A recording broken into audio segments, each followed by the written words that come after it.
યુવાન હોવું જરૂરી નથી. આ મોબાઈલ ઇન્ટરનેટના યુગમાં ને છેલ્લા 1.5-2 વર્ષમાં જે કઈ ક્રાંતિ આવી, સમજણ આવી લોકોમાં, અને પોલિટિક્સને એટલા બધા નિકટથી સમજતા થયા છે, એ બધાને હવે ખબર પડી ગઈ કે રાજકારણીઓ કેટલા નરાધમ ખોટા હોઈ શકે.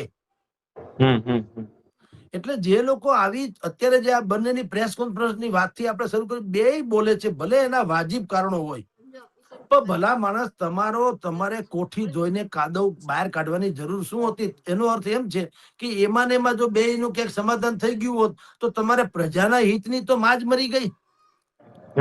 તો પ્રજાનું ભલે જે તો આપણે તેરી બી ચૂપ મેરી બી ચૂપ, તું બી ચરી ખા મેં બી ચરી ખાઉં, તો એના જેવું થયું. તો એવી જ હોય તો બીજામાં વિશુદ્ધ રાજનીતિની વાત ક્યાં આવી?